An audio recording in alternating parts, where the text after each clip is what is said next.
Hey everyone, Regal Reviews here. It is Wednesday, which means time for my Once Upon a Time recap.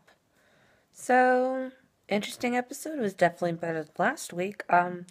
We got a little peek into Snow and Charming's past, and very interesting. We see that David's mother returns.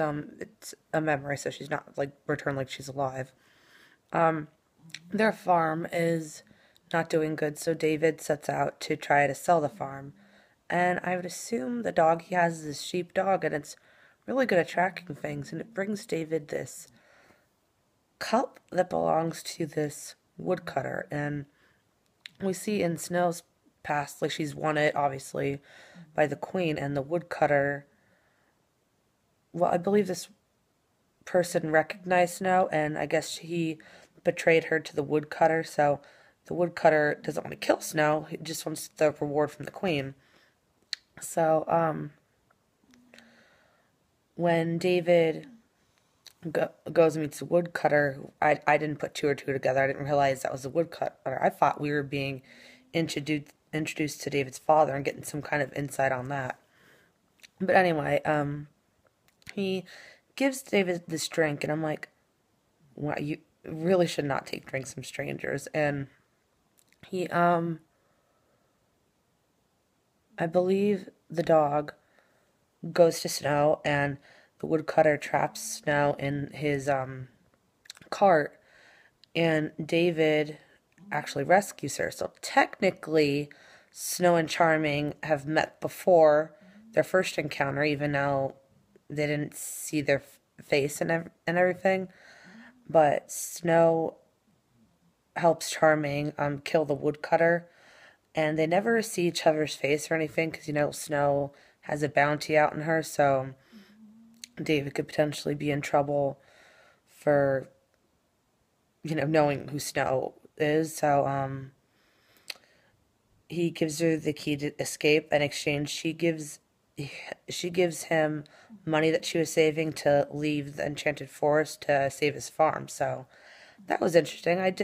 I'm not a big snowing shipper, but I did like that in the past.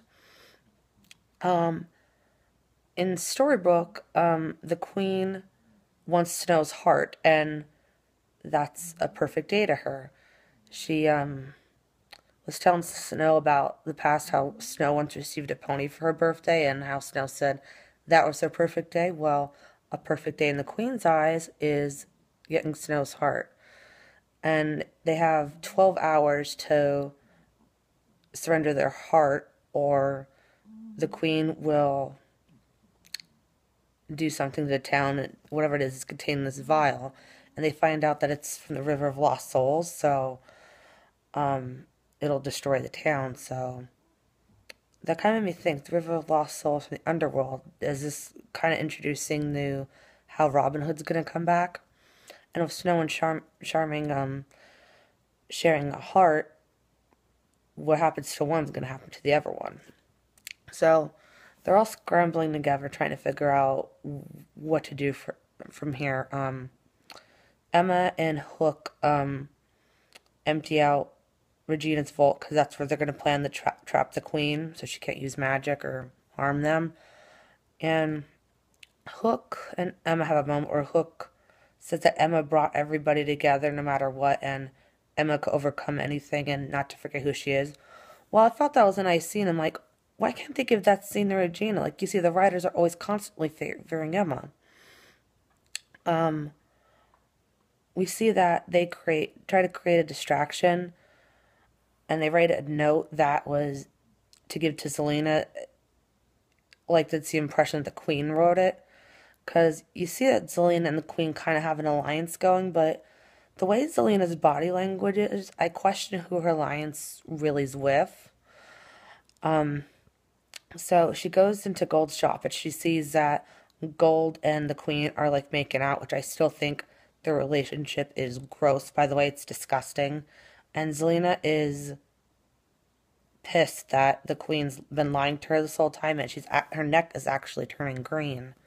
So now I'm wondering if she's going to be on the queen's side anymore. And we see that Zelena actually tells Belle all that what happened between Gold and the Queen, and Belle doesn't really care about that per se. She cares that Gold took the shears and was planning to use that on their son. So Belle actually put her foot down. I give congrats to her that she's actually standing up to Gold, and she's sick of Gold using the same excuses. So she walked out, and Gold's pretty pissed at Selena for revealing that. So I think Gold's gonna have some kind of vendetta out with Selena. What? I don't know. But they're looking for a sapling because that's the only kind of strong magic that can counteract the from the River of Lost Souls, and a sapling is created by the first presence of true love, and that happened when we saw when Snow and Charming met for the first time. So they go to look for that with Regina, and they go down this trap door, and they're too late, and the Queen actually breaks in and destroys it. And we find out that's when Snow and Charming figure out that they've met before. And they have Neil with somebody else, and I feel bad for Neil because he's kind of having the same childhood as Emma when they're all off on journeys all the time and they hardly have any time for Neil. So it's kind of like the same thing happening twice. So they're ready to surrender their hearts to the Queen and protect the town like they always have. And I didn't quite get what the Queen did to them at first, because she said she didn't want to like just kill them. She wanted to put a different spin on it. So you see them you see her put their hearts back, and I could understand what they did. You see Snow dropped at first, and the Queen said if you kiss her and wake her up, you won't like who she is. So I thought, is she gonna like forget about David? Is she gonna turn into a different person? I don't know. But she dropped, and David and them find her in the Enchanted Forest.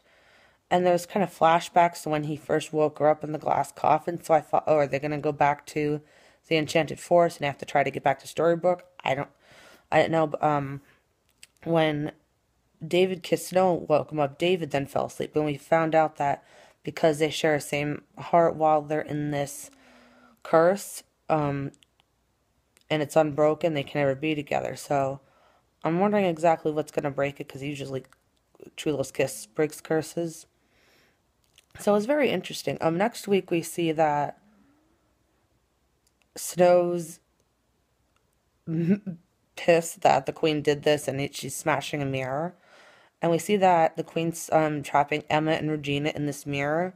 And next week's episode is called I'll Be Your Mirror. And I'm kind of wondering if Robin Hood will be the mirror some way, because Adam and Eddie have been hinting that Robin Hood's coming back, and they said that he's not coming back from the dead, but he is not coming back in flashback. So the only logical thing is that maybe Robin Hood will be the mirror. I'm not 100%. I'm hoping he'll be back, and they're just saying that so we will be surprised. I'm hoping he'll be back for good, because I miss him. We all miss him.